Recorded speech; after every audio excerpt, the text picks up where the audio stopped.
Alrighty, so it's 7 o'clock on Monday, February 3rd, 2020, and I'll call the meeting to order. And the first thing we'll do is stand for a moment of silent reflection.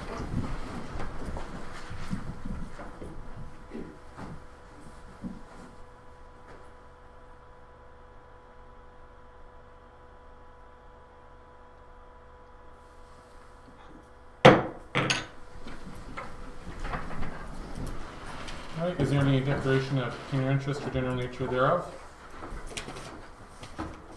Okay, so I just have the one, and that's in regards to the delegation for 720, and that's for Mr. Dana Bernier at 25984 Napier Road in regards to the Napier Schoolhouse.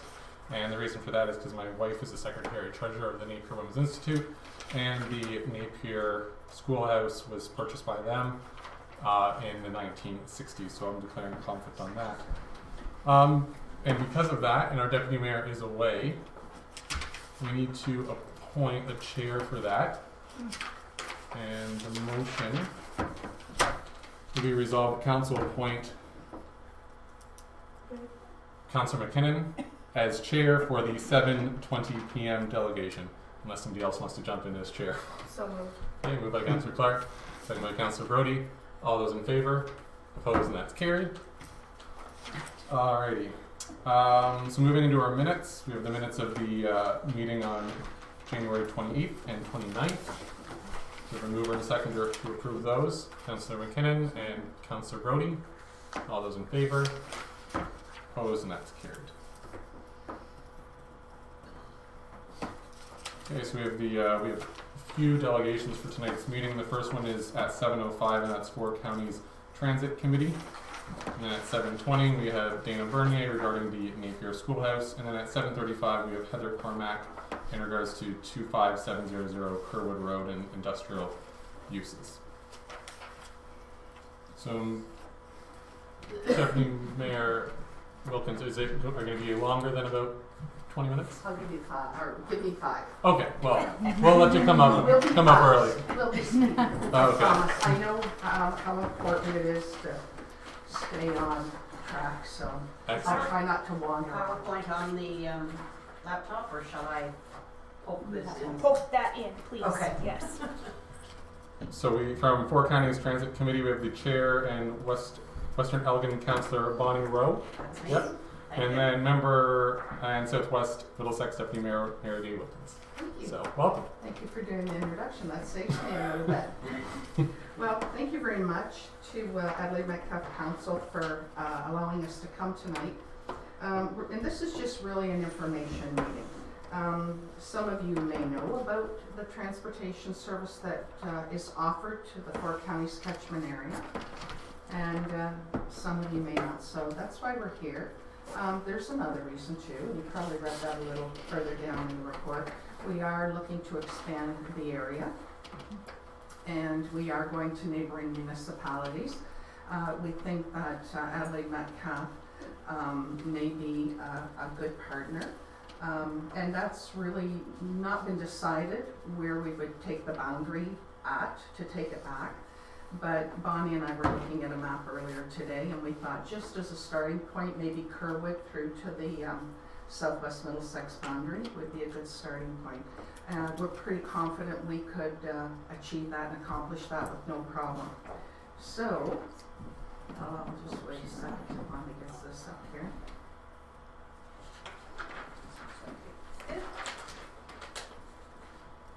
I do have some flyers that I will pass around, and we can leave a few extras. All of you have the presentation in your package, Yep. so I'll just carry on. So the service started in 1992, and it was West Elgin's brainchild, really. It was their creation. They were the ones that came up with the idea. They do administer the program yet today. And when it started, it actually provided service mainly to seniors and people with mobility issues, thank you, that were part of the Four Counties Hospital Adult Day program. But the last few years, there have been some government cuts to that program. It's gone from 4 full days down to 2 full days. So the board a few years ago decided to expand a bit of the service they offer by providing transportation to really anyone who needs it within the 4 counties catchment area. So, as I said, the service is owned and administered by the municipality of West Elgin. They have done that since the inception. They take care of paying all the bills, keeping the books, preparing the budget, and everything that goes along with administration. And the committee today includes 2 representatives from all municipalities except for Newberry, which is 1. And that would be 2 from Chatham-Kent, which is the east end of Chatham-Kent, by the way, 2 from all of southwest Middlesex, and 2 from West Elgin. We also have a representative from the 4 counties adult day program on the committee, and 1 from the West Elgin Wellness Center. So the next map just shows you our catchment area. And as you can see, it is all of southwest Middlesex and West Elgin. We do go from Bothell through to Zone Township, Townsville, a bit of Harwich and Howard Township, and all the way through to Morpeth, and then along number 3 to Clearville. So we actually do a fairly large section of Chatham-Kent as well. So the bus has the capacity for 16 passengers and 4 wheelchairs. But we do know that we need a new bus. It's a little further in the program. The government says that they can't be any older than 5 years old, and that's what ours is coming up to right now. So these are just some of the rider testimonials. And I will say the one thing that has been a constant with this service is that people tell us they love that they are able to still live independently and have that freedom. Yep. Rider statistics, now those are 2018. We did get the 2019 today, and I didn't write it down, Bonnie, I know you did. It's almost exactly the same. Okay. Very stable. And usually there isn't a lot of change. It does fluctuate a little bit, but nothing significant from year to year. So this presentation started out last fall, so this is the budget that we were working on for 2019, and we came very close. The deficit was a little bit less than the 13,000 that's at the bottom of the line there, but essentially, as you can see, the main revenue is from fees, both for individual bus trip fees and special trips. So some of the local long-term care facilities have special times when they take their clients out for Christmas lights, fall colors, those sorts of things. Grants from our partners are the other large portion, and of course we couldn't do it without the gas tax, and that's around $35,000 a year that we receive in gas tax for this service.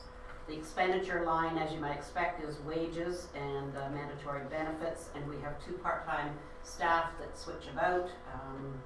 It's 2 weeks on, 2 weeks off. Depending on the year, repairs can be somewhat of an issue, and so that's another reason why we try to keep the bus fairly up to date. Gas, of course, is a large expense, and we do have some reserves set aside, and as of last year, 2019, and we are going to continue a very similar budget this year, we are setting aside some money in reserves for maintaining stability to this program and being able to replace that bus. So there's the reserves, and our balance at the end of last year was about what we expected, around 81,000. So as Mary Day mentioned, we should not have a bus more than 5 years old for this particular type of service, which has accessible transportation. And the replacement for the bus will be around 90,000 is what we're estimating at this point, and our staff are just in the midst of getting solid figures. So as you can see, we do need to keep at our reserves to keep this service continuing on in a safe manner. So grants, of course, are important. We did apply last year for the Investing in Canada Infrastructure grant for public transit. we were approved for the provincial portion of 21,000, and then the, let's postpone that. And then the federal portion was held up with the election, and so we're still waiting for that, but we're hoping that that comes through for another 25,000. So that will certainly help our reserves, and we will be quite comfortable in going ahead with the bus purchase.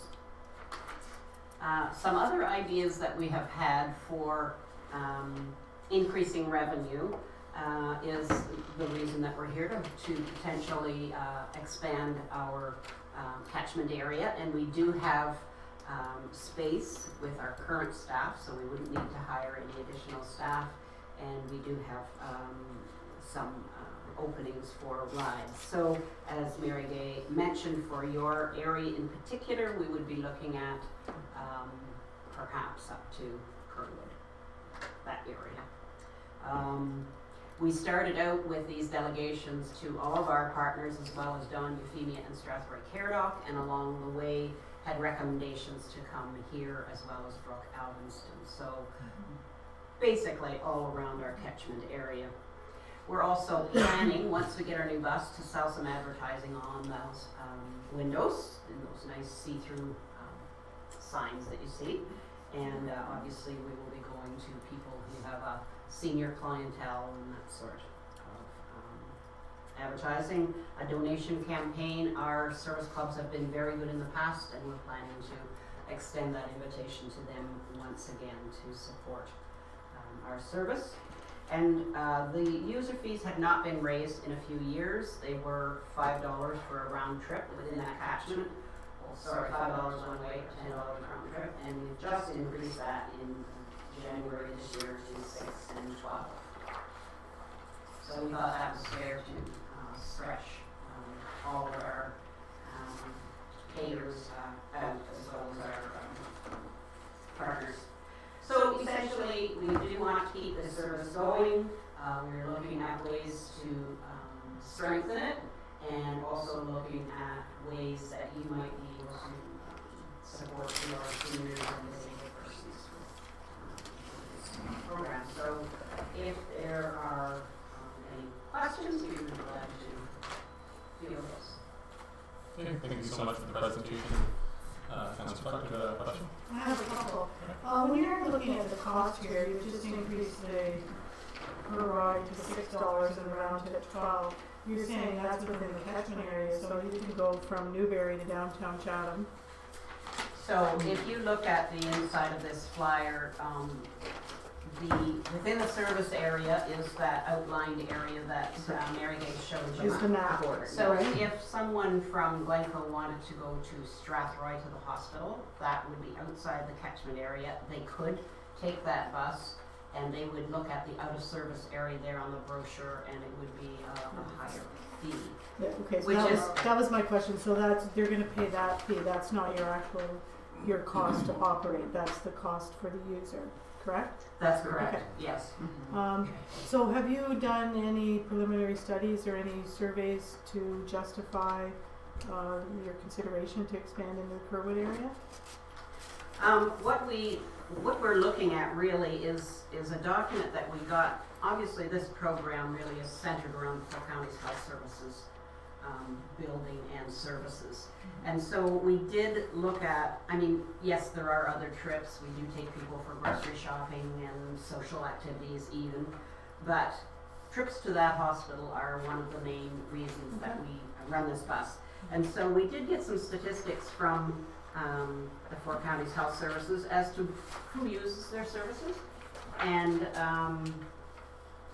in Adelaide Metcalfe, there are about 100 people a year, or this is sort of the last year ending in March 19 that used the Four Counties Health Services. So it's not a huge number. But And use the bus? No, use just use the hospital just the services. hospital. So potentially there could be some seniors that might need to get to the hospital from the Adelaide Metcalfe So area. would there ever be a situation where an Adelaide Metcalfe ratepayer's gone to Four Counties Hospital and then taken this bus home and paid $35 to get back to Kerwood? Not that we're aware of. Okay, We just asking. haven't tracked that, no, actually. I mean, there are a number of special trips, and we don't know for sure exactly. And my last question is, so there's no actual schedule, it's just 9 to 4, Monday to Friday? So how is that for efficiencies for, Well, the drivers try to group people together. Okay. Certainly the day program, the 2 Wednesday and Thursday day program days are quite set in stone, and so getting people back and forth from there. And then they try not to run all over the service area to provide the rides, so they'll try to group people.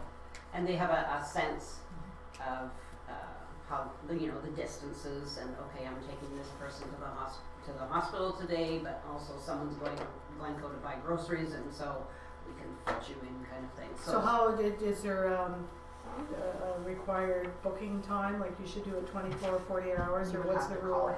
We do encourage that, but there certainly are last-minute things that they will try to accommodate. Okay. So if you did join, and someone from Kerwood or the rural area outside of that wanted to go into Glencoe for a dentist appointment, an eye appointment, or groceries, they certainly could use that service. Thank you. So one little detail you haven't asked, but I did crunch the numbers to see approximately what the subsidy is per ride. So to give you a sense of what it might cost you if you decided to offer this service and obviously subsidize it, it's around $25 for a one-way trip. So that's about what the subsidy has been, and it certainly depends on maintenance costs of the bus and that sort of thing. Okay. So are there any other questions or comments at all from members of council? Councillor Just Cannon? some clarification through you, Mayor Curtis, to Mary Gay.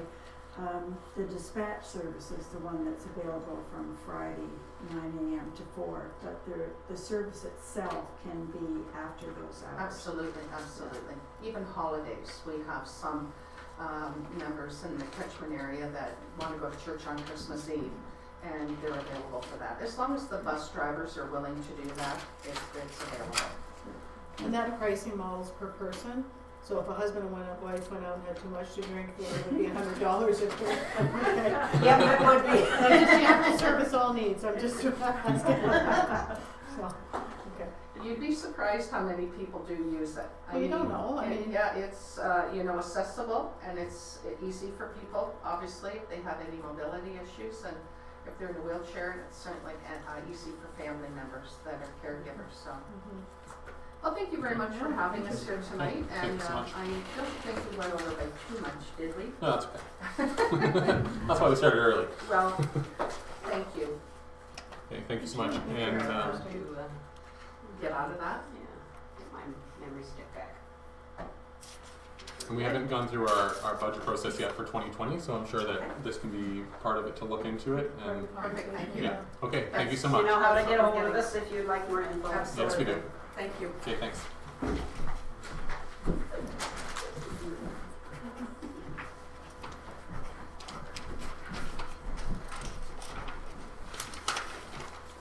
So we have a couple minutes before our next delegation, so we'll move into the correspondence. The first section is our upcoming conferences, seminars, and meetings. So the next regular meeting is on Tuesday, February 18th. Our budget meeting is on Thursday, February 20th at 1 p.m. and then followed by March 2nd and March 16th. So our first item for correspondence is in regards to Heritage Week 2020, and its event submission deadline is February 5th, 2020. Item number 2 is from Middlesex Center, and it's a notice of public meeting, and that's for February 19th, 2020. Are there any concerns or comments for that one? Would you like a motion that we have no concern? Jennifer? If council wishes. I'll move we have no concerns. Okay, Councilor Finney, seconded by I'm fine Councillor with Clark. that. Okay, all those in favor? Opposed, and that's carried. Okay, next is the 2020 Farmland Forum, and that's being held in Guelph. Anyone interested in attending that, just let Jennifer or Kathy know. The next section is the recommended readings. The item number 4 is the Asselva Bayfield Conservation Authority, and it's their news release for January. Item number 5 is from St. Clair Region Conservation Authority, and it's their 2019 December meeting highlights. And then item number 6 is from CN, and it's their public inquiry and police line information. So that's the one that I even used for contacting about Kerwood Road. So they do respond, and it is timely. Yeah, that's good. Okay, going into the action required, item number 7 is from the Ministry of Child, Community and Social Services, and it's their survey for the poverty reduction strategy. Motion in front of us. So you're just looking for a motion for us to complete it, or? Each counselor can feel free to fill it out. Okay, item 8 is the Community Futures Middlesex, their municipal letters for the CFTC board members. If I can speak to that? Yep, that's correct. So I sit on that board actually, and when we originally developed the Community Futures Development Corp, Middlesex did not have one, and this is 20 some odd years ago. So the way the representation worked is each of the municipalities in Middlesex County had a representative. So I was Adelaide Metcalfe, Larry McDonald from Strathroy, Peter Twinstra, like different people in the community. So we really strive to get that representation so people are aware of what's happening in their communities with respect to small business. But we would also, it'd be nice to get like a lawyer on there or something like that. But having said that, this is not a paid gig. So you do it because you like to do it and you find it interesting. So if anybody knows of anybody out there, I was hoping we could maybe put it on our Facebook page, and if somebody was to read it, then maybe they would put their name forward. I actually have it on there already. Do you? Okay, Yeah. I don't check that. Yeah, very that's often. okay. That's alright. I put it Okay. on there earlier this week. Okay, thank you. Okay, item number 9 is from the City of Sarnia. It's a resolution regarding the Ontario Power Generation Deep Geologic Project. Certainly. We have a resolution that's in front of us for support. If anybody wants to put that forward, or I struggled with this one. okay, Councillor. So I guess what I need clarification on is, it's the City of Sarnia asking for this. Yeah. Is it because they're worried about leaching into the Great Lakes and Yes. affecting their drinking water, basically? Yes. Because unfortunately at Roma, the conference, one of it was either the mayor or the deputy mayor from up around the Bruce was like, oh, we welcome it. So I think it's because, Yeah. Okay. right, you get lots of money to park the crap in your backyard. So, That's why I struggled with it. yeah, because you were at the same Yes. presentation, yeah. So, I'm Okay. thinking file. I could support it. It makes people more accountable for what they're doing. So, That's I fine. don't really understand it enough to say who's Okay. It sounds like we're not going to get a seconder if you put that okay, forward. it's a delaying duck then. That's okay. Okay, next is the item number 10, the Rainy River District, and its resolution regarding the addressed fare and equitable property tax revenue on railway right-of-ways. I'm Councillor not McKinnon? sure about that one neither, because what do we derive out of the railways right away? Municipally, we keep about $5,600. Yeah. But I'm okay if they want to pay us more and we need to sign Yeah. the right of way to say we support their request. I'm supporting it. If it means they're going to have to pay a little more tax for going across our property, I have no problem with that. Kathy, have you any comments on this one? No, I haven't seen any information on what the per tone mile concept would look like, so I'm not sure if that would be more positive for us or more detrimental. Yeah, well, we should know that before we, So should we, Kathy? You can bring that back, look, yes. Yeah, into that one? because if we're going to get a lift out of it, we should participate. Okay, so we need a motion to defer that one, and then Kathy will bring that back. Okay, so Councillor Clark and Councillor McKinnon, all those in favour? Opposed? Next, carried. Okay, and then the last one is item number 11, and that's from our Grover, and that's a letter of concern regarding the garbage recycling collection system. Okay, any comments, questions? Just so you know, with this, I believe Jennifer, you have responded back to Yes. Rick, and so has Bonnie from the Blue Water Recycling Association. I probably can't add anything, or it wouldn't be nice, so. Okay, so with that, we have a motion of council to resolve that council receive and file correspondence items CC 1 to 3 to 9. Sorry. Sorry. CC1, CC3 to CC9, and CC10. Thanks. Thank you, Mover and seconder. Okay, Councilor McKinnon and Councilor Brody, all those in favor? Opposed, and that's carried. Okay, so we are in plenty of time for the next delegation, and that is Dana Barnier from 25984 Napier Road, in regards to the Napier Schoolhouse, and I declared a conflict on that earlier on, as it's the Napier Women's Institute Hall. Councilor McKinnon, want to sit here or sit there? I'll just remain in my own seat. Thank you. Come up to the table. Sure. please. Give you the gavel of power. Oh, Oh, is that what that is? Well, you can get that. Thank you.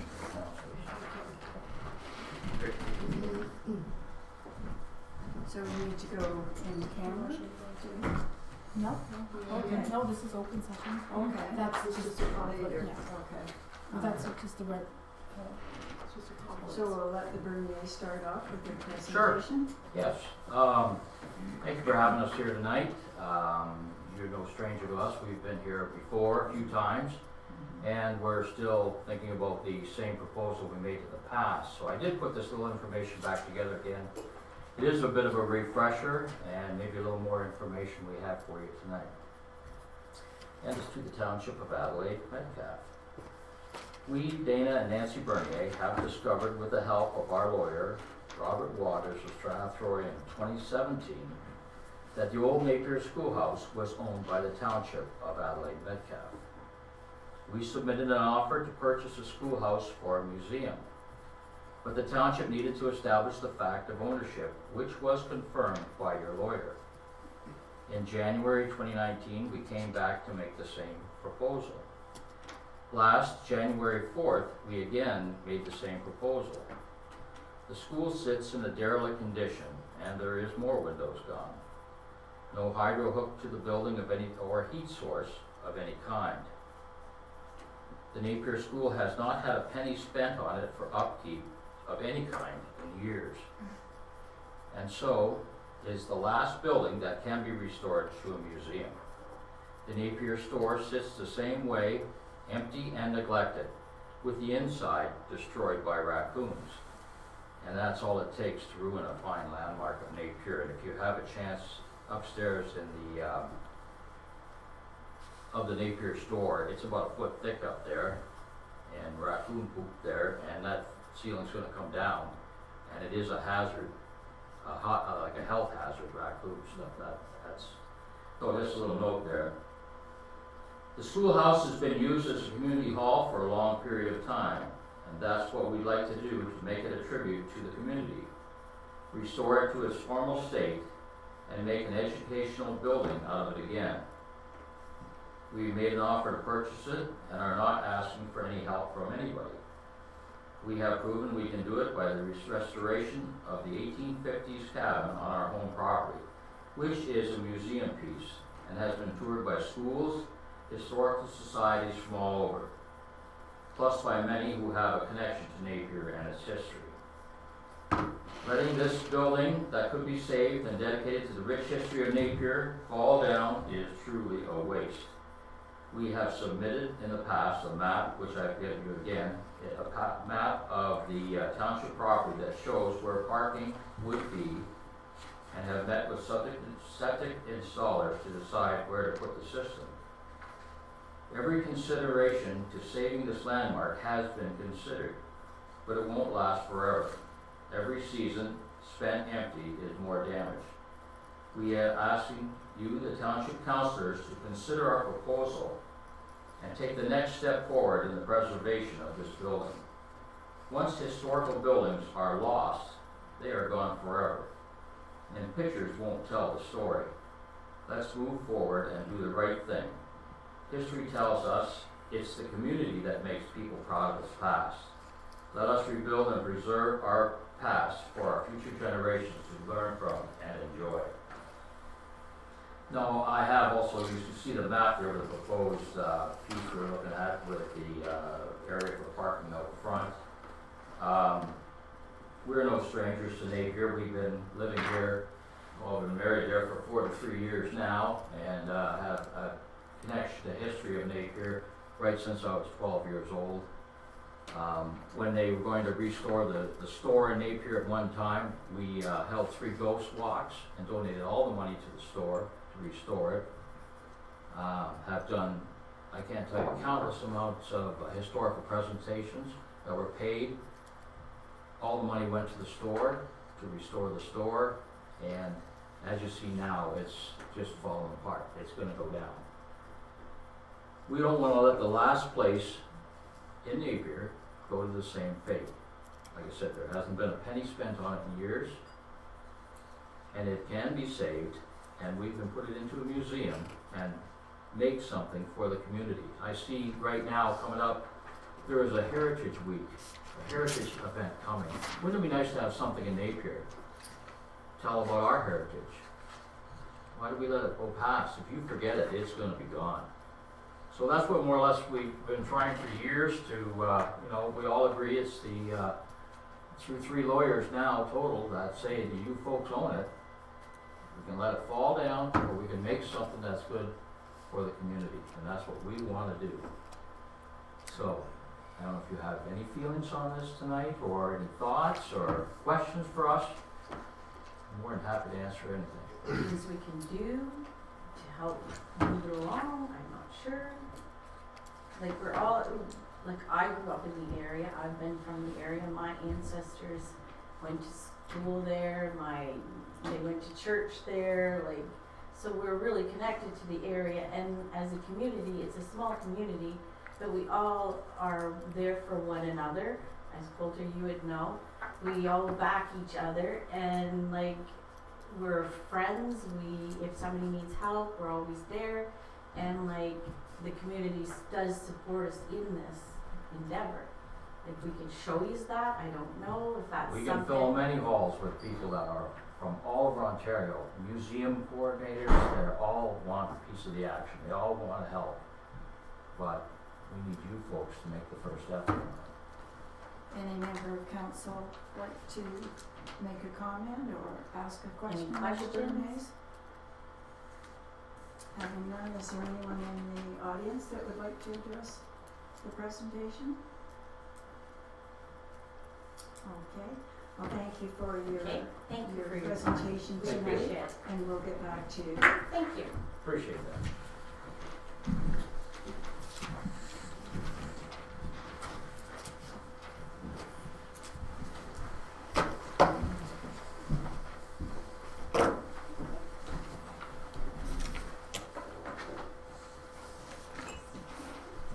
Hand it in, Cal. Oh, yes.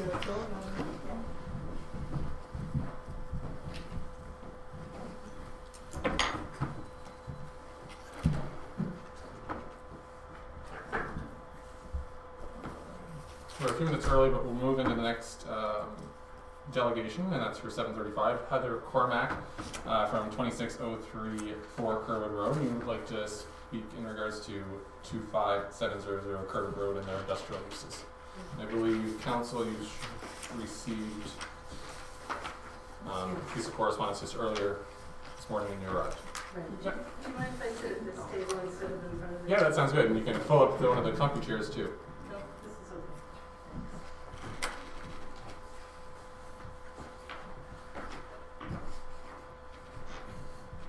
So if you don't mind, I'm just going to read through my presentation. Yeah. Mayor, Deputy Mayor, Councillors, my name is Heather Cormack. I live at 26034 Kerwood Road. Thank you for the opportunity to speak at this meeting. I would like to speak regarding industrial use of the property at 25700 Kerwood Road. In my presentation at the Open Council meeting on January 29th, I made a number of comments regarding the impact of possible industrial use of this property. I would like to expand on that presentation. In my presentation, I did not define the term industrial use. According to the background report, possible industrial uses for this property under the special policy area designation include manufacturing, wholesaling, warehousing, distributing, repair, and servicing, and storage of goods and materials. Additionally, bulk sales establishments such as farm fuel agents and building supply outlets and accessory uses such as offices and factory retail outlets may also be permitted. My concern and comments regarding industrial use of this property relates to a number of these possibilities. The key concerns indicated in my presentation were source water protection, protection of our environment, impact on surrounding agricultural lands, impact on existing businesses, and quality of life for existing residents. These concerns apply to many of the items included in the above definition of industrial use, namely manufacturing, repair, servicing, storage of goods and materials, and farm fuel agents. To me, all of these possible uses result in the same list of concerns. Any possible use that routinely involves the transportation of goods, such as fuel, through a rural country area is very concerning. Any possible use that involves storage or containment of any goods that could possibly seep into the ground and water table and negatively impact our drinking water is very concerning. Any possible use that negatively impacts air quality is very concerning. Any possible use that results in regular and ongoing noise issues is very concerning. People live in the country because they enjoy fresh air, peace and quiet, and being surrounded by the beauty of nature. People visit the country for the same reasons. Local businesses such as Texas Longhorn Ranch and the Sydenham Ridge Estates thrive due to the fresh air, peace and quiet, and the beauty of nature experienced at their locations. Protection of these businesses, which provide tourism and local employment opportunities, needs to be considered when deciding the possible use of the property at 25700 Kerwood Road. Many people live in this area for the same reasons. Some have been raised in our township and have moved back home. Some, like me, have moved here from the city because we enjoy fresh air, peace and quiet, and being surrounded by the beauty of nature. Fred Cahill was on the council when this property received its industrial designation in 1989. I spoke with Fred on Friday. He indicated that, at that time, Metcalfe Township was forming its first official plan. The only reason that the property at 25700 Kerwood Road was designated as industrial was due to the requirement that every municipality in Ontario would have at least one parcel of land designated for industrial use. Metcalfe Township was a small municipality.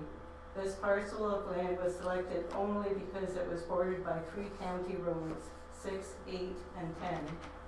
No consideration was given to the possible environmental impact of this decision. I understand that subsequent to the amalgamation of Adelaide and Metcalfe Townships, the industrial designation of this property was no longer required, especially with areas in close proximity to Strathroy and the Highway 81 corridor being available for development for industrial and commercial uses. I spoke with Brian McDougall, General Manager at the St. Clair Region Conservation Authority, on Friday. He indicated that environmental legislation and regulations have changed significantly in the last 30 years. Certainly our attitudes towards the environment and protection of natural areas and drinking water have changed. Everywhere I travel in Canada, people know about the drinking water issues experienced by the town of Walkerton. The name Walkerton has actually become a thing. I've heard people use the expression, "We don't want to become a Walkerton." I know that the township of Adelaide Metcalfe does not want to become a Walkerton. At the public meeting held in October, there was a special policy area review open house questionnaire available. The questionnaire that I completed addressed every one of the special policy areas. I understand that this special policy area review is a significant process for our township. I felt that I had already voiced my opinion regarding all the special policy areas, so I did not feel the need to reiterate at the open meeting last week what I felt had already been communicated via this questionnaire. My one exception was the property at 25700 Kerwood Road. I spoke directly to this property due to the impacts that I feel need to be considered for having industrial property in the location where it is. This property is in a rural area where crops such as identity preserved beans, natural and organic products are grown. It is in close proximity to the Sydenham River, which is the source of drinking water for numerous residents in our township and which is habitat to numerous species at risk. This property is also in close proximity to many residents and local businesses, which would be negatively impacted by any disruption to the fresh air, the peace and quiet, and the beauty of nature. If an extensive review of the planning for our township indicates that this property should have an industrial designation of some kind, then I would strongly suggest that the definition of industrial be severely restricted and consideration be given to the following. A, the type of goods and materials that would regularly be transported to and from this site. B, the impact of the industrial use on air quality and quiet enjoyment of our homes and existing businesses. C, it should be restricted to possible uses that do not have any risk of spills or involve contaminants of any kind due to the concern of leakage into the ground and possible resulting negative impact on the water table, the quality of our drinking water, and the species that depend on the Sydenham River for their habitat.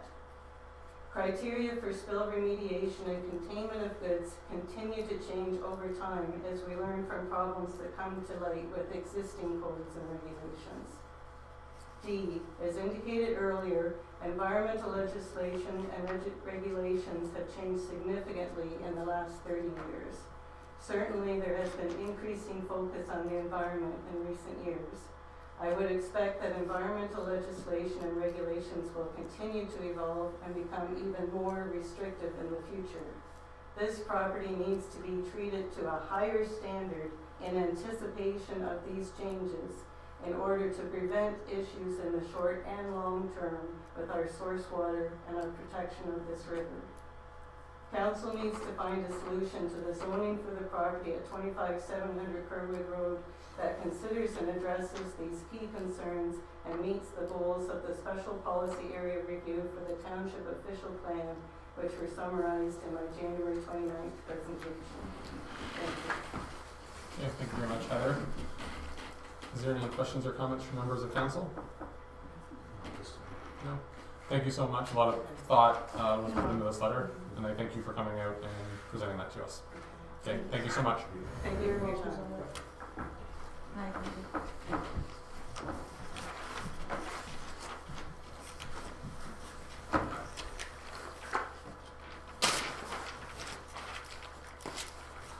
So that's the last of our delegations, so we'll move into our staff reports, and the first one is from our clerk, Jennifer.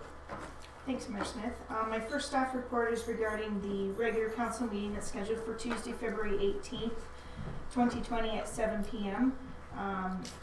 It's for council's consideration to change the start time of this meeting from 7 p.m. to 6 p.m. with closed session to start at 6, and 7 p.m. will be the regular council meeting.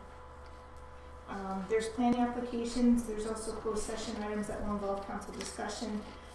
The above items are scheduled for February 18th, and this does not include regular scheduled council business for February 18th, such as staff reports, council correspondence, and possible delegations.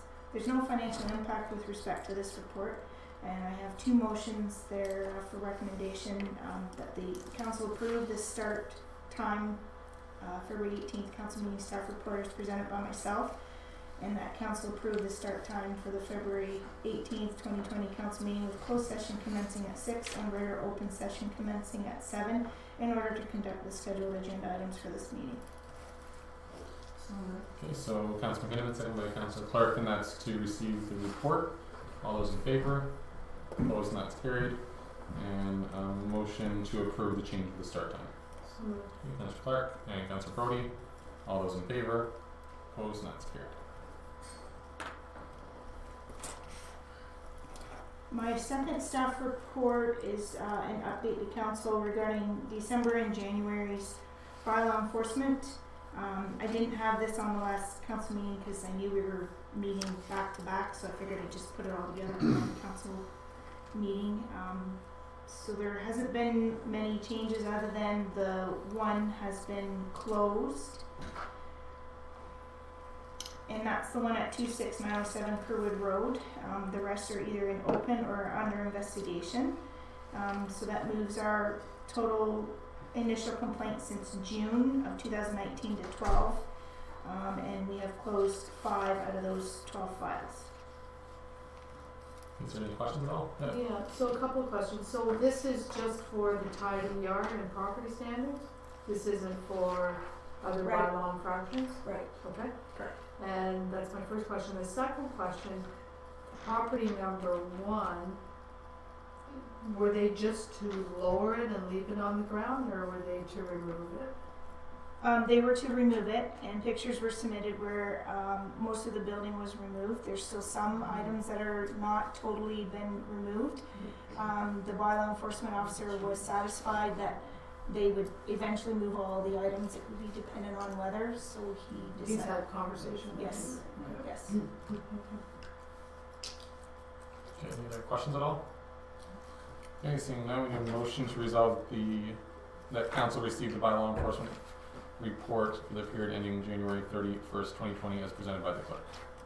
Councillor Brody and Councillor McKinnon, all those in favor? Opposed, and that's carried. Okay, our next staff report is from our CEO Treasurer, Kathy. Thank you, Mayor Smith. The first report is the invoice payment approval listing for the period January 23rd, 2020 to January 31st, 2020 in the amount of $136,663.12. There are 2 recommendations, one that you accept the report as presented, and the other that you approve the accounts listing for the period January 23rd to 31st in the amount of $136,663.12. Okay, is there any questions at all on the accounts? Councillor McKinnon? Just for you to, Road Superintendent Coulter, MAC 3, it's to be shelved pretty soon? MAC 1 will be shelved. Oh, okay. So, Sorry, it's from Mayor Smith too. okay. So is this is MAC 3. Yeah, that's So MAC 3. what's the age of it? It would be the third oldest. We have a truck in between, so that's a 2010. We have a 29, and the MAC number 1 is a 2006. Okay, so it still has some life. It's got, yeah, yes. Thank you. Okay, is there any other questions at all? Okay, so we have a motion to resolve the council received the invoice of payment approval January 23rd, 2020 to January 31st, 2020 staff report. Okay, Councillor McKinnon and Councillor Brody, all those in favor? Opposed, and that's carried. And then we similar motion, but to approve the actual listings for $136,663.12. Councillor Brody and Councillor McKinnon, all those in favor? Opposed, and that's carried.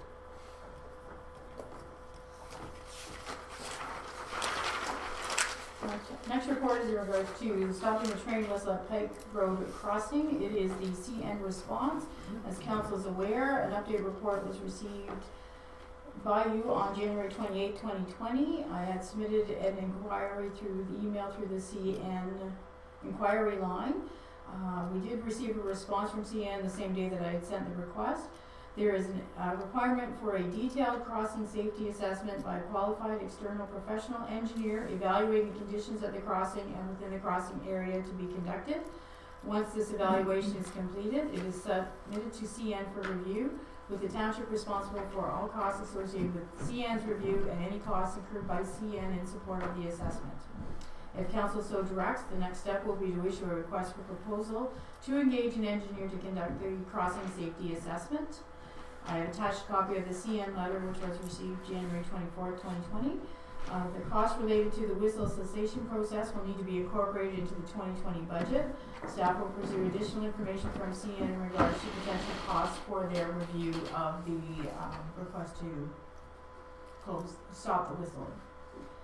There is 2 recommendations. One is to accept the stop whistle at Pike Road Crossing CN response report as presented by the CEO Treasurer, and the other that council proceed with the process for train whistle cessation at the Pike Road Crossing if you so desire. Okay, so we'll do with the first motion, that's to receive the report. Councillor Clark and Councillor McKinnon, all those in favor? Opposed, and that's carried. And the next one, discussion on whether we want to proceed with the process or not. Councilor McKinnon? Through you to Kathy, we have no idea what the cost is until we put out the request for proposal to, so, I'm in support of supporting the second motion as well. And that way we'll have a cost and we can see what it would cost. Okay, Councilor Brody? Through the mayor, I like the idea of knowing the cost first. I struggle with this one though. If we do this at this crossing, what about the next one, and what about the next one? And then how much cost is that gonna be? And honestly, it is a safety concern. You have a whistle for a reason. So I struggle with this one, to be very honest. Yeah, because it's a pretty dense section in there. And I guess, you know, it is a safety piece, and the part that I have a problem with is if we go ahead and we get a study done, they could very well, the engineer could make a recommendation back to us that they don't recommend it, and we've incurred that expense. If we incur this expense and they tell us they think it's okay and it's gonna be safe and all the rest of it, then do we download it onto the taxpayers that are the ones wanting this help? Because the rest of the municipality is not asking for the whistle to stop. It's only, I don't know if they signed a petition or it's only one family, or I'm not really sure. I believe there was a petition. Petition, A number of years ago. Yeah. So I guess what I would want to know, and I don't know if it's an easy ask, if you could ask a neighboring municipality from their experience, do they have an idea what the costing would be before you go out for RFPs and everything else? Because if it's a big number, there's no point everybody making extra work for the office. If it can take a couple phone calls to neighboring municipalities to at least get a feel, I'd be more comfortable before going into the RFP process and all of that. I believe Middlesex Center went through this process because they don't have any whistles, I don't think, at the train crossing. That's my understanding. So Middlesex Center would be the one to talk to. And do they do the assessment based on each crossing or just one, and then is it, you know, like the pricing model? I don't know. But just before you go to a whole lot of work, maybe it's like a phone call would, because I mean, if it's a crazy number, we might not be in line with that. If we only have so much money to spend. So And then, that's all I can say. in line with Councilor Brody's comment, go back in time to every time this was brought up, I've said the exact same thing with the actual crossings, is that if we do it with one, I believe we should do it with all of them. And on top of that, we also need to be looking at the Sexton train crossing as well, because that only has a stop sign, and that alone, I think that needs to be addressed even before the whistle stopping, because I realize it's not a very busy road, and I think there's no winter maintenance on that section, but it's a stop sign. And I think that needs to be addressed as well. And I think if we're going to do one, I think we do all of them. And then with the concern about safety with the actual whistle, I believe from the presentations from the delegation before, he mentioned that I think if there's something on the track, they will still blow their whistle. It's not like On the letter it said that if it's an Yeah. emergency or something, the way if there's an they- emergency, yeah. they will. Yeah. But does this mean the lights still go? Oh yeah, everything Yeah, everything so- still goes. Yeah, Yeah. okay. And I thought, like I was supporting it because I thought we've lowered the speed limit there, and we do have the wigwags there, so it didn't really seem to me that it was a safety concern.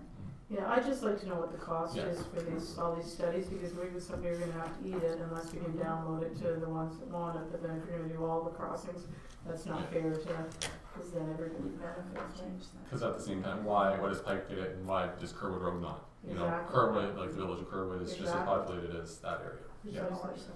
Yeah. Yeah, I agree. So should we have a motion then?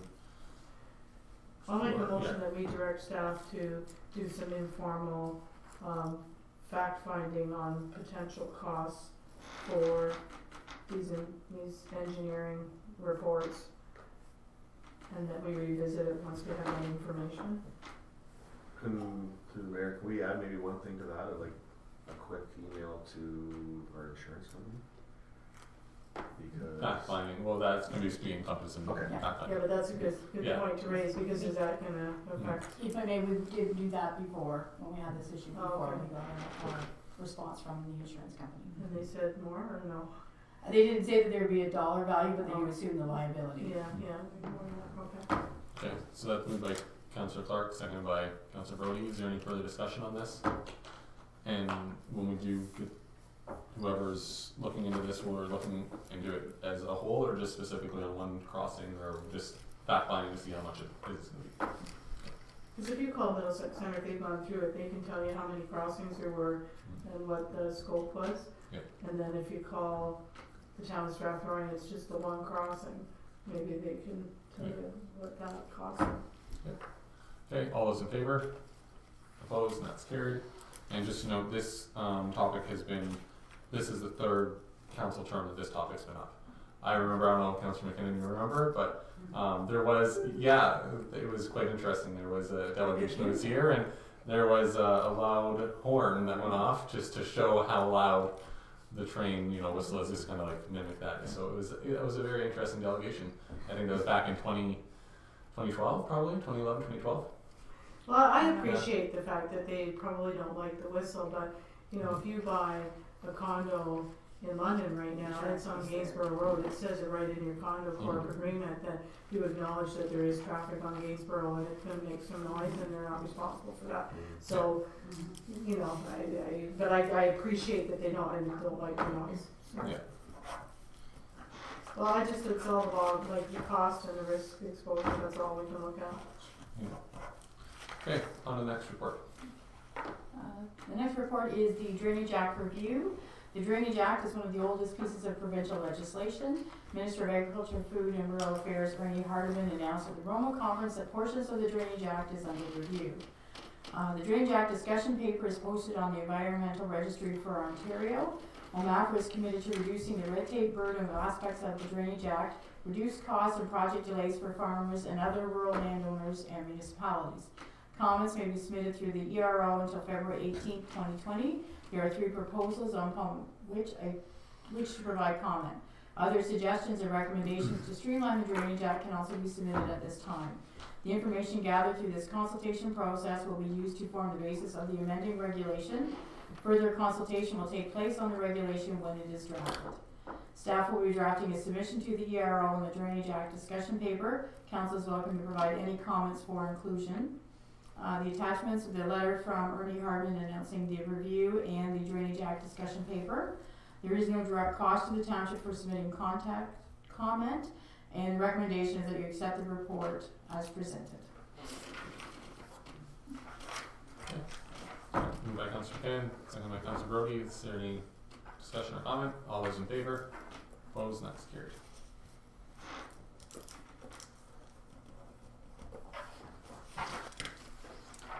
The next report is in regards to the Growgrass subdivision, a reduction of letter of credit request.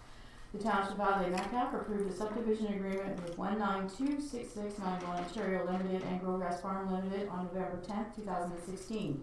An amendment to this agreement was approved on April 3rd, 2017.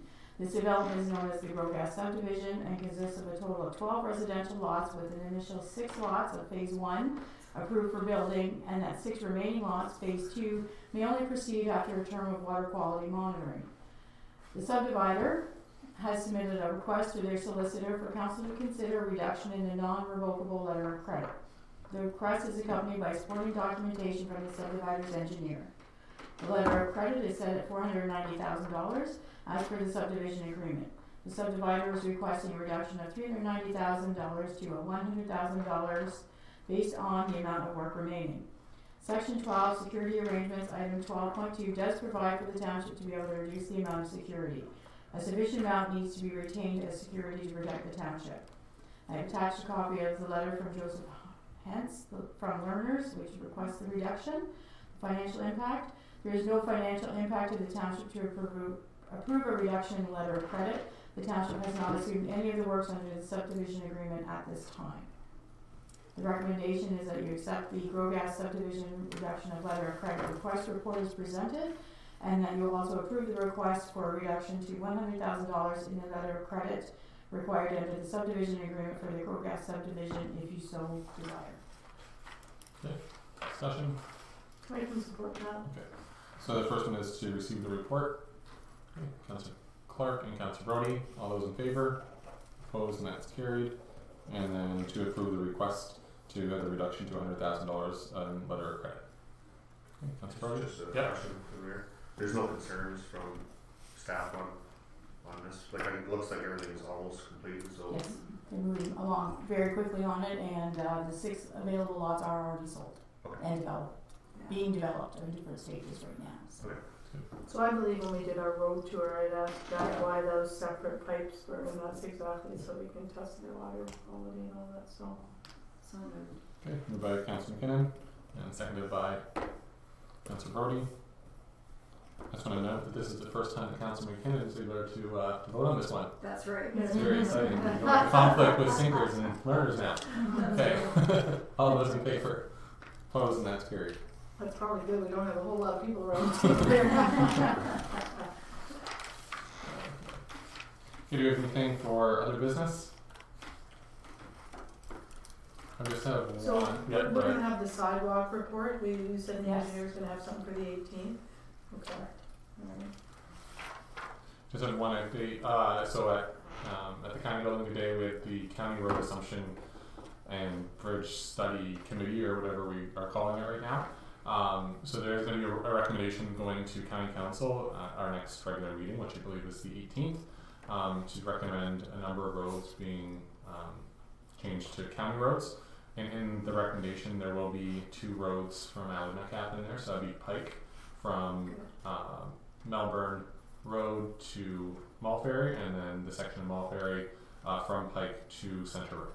So that's in the recommendation, and Coulter, you'll be receiving a letter with that information in it from Chris Trainey probably a week before the meeting. So So then that begs the question on the train crossing on the Pike Side Road, do they wanna weigh in on that? The county, cause it's gonna be the county's responsibility, not ours. We will have to consult with the county at Yeah. this time, yes. Good point. Yeah. Yeah. And just to educate me, Mhm. so why would the county wanna pick up a road that they have to now maintain? Or are they gonna levy something against us to maintain that? There must be a reason. So the reason that it kind of looks at assuming any roads, lower tier roads, is for you look at the road count, you look at the connectivity and the flow of traffic and that type of thing. So with Pike and Mulferry, so on Pike there There's almost is 3,000 cars a day, isn't there? something? no. So apparently the traffic count according to the county right now is 1,194, and then on Mulferry it's 1,643. So it's all based off of road count, the connectivity, and we have a whole list of criteria. How we looked at it. So every lower tier was able to submit what roads they'd like to look at, and then the committee was selected the criteria. They got the report all done, and then at a certain point, it's not just based off of road or traffic count, because it's also about dead ends or anything like that. Oh, okay. So Okay, thank you. okay, so that's all that I have. So with that, the next section is our closed session. So we need to have a motion to resolve that council hold a closed session under section 239 2B and C of the Municipal Act, and at 8:03. Councillor Clark and Councillor McKinnon, all those in favor? Opposed, and that's carried. Okay, so we just entered a closed session at 8:28, and I mistakenly forgot that we were actually under section 239 A, B, C, and F of the Municipal Act. I only mentioned B and C, and that was just by accident. So we just have one motion for the rising report, and that is to resolve that council directs staff to proceed as directed in closed session. Councillor Brody and Councillor McKinnon, all those in favor? Opposed, and that's carried. And is there anything else for other business or anything anybody wants to say? Nope. Okay, so we just have our bylaws. So that's resolved that all 3 readings be given to bylaw number 4 of 2020, the procurement policy, and bylaw number 5 of 2020, confirming council proceedings, and that the bylaws be signed by the mayor and clerk, and the corporate seal be attached. Councillor McKinnon and Councillor Brody, all those in favor? Opposed, and that's carried. And if there's nothing else, a motion to adjourn at 8:29. Councillor Brody and Councillor Clark, all those in favor? Opposed, and that's carried. Thank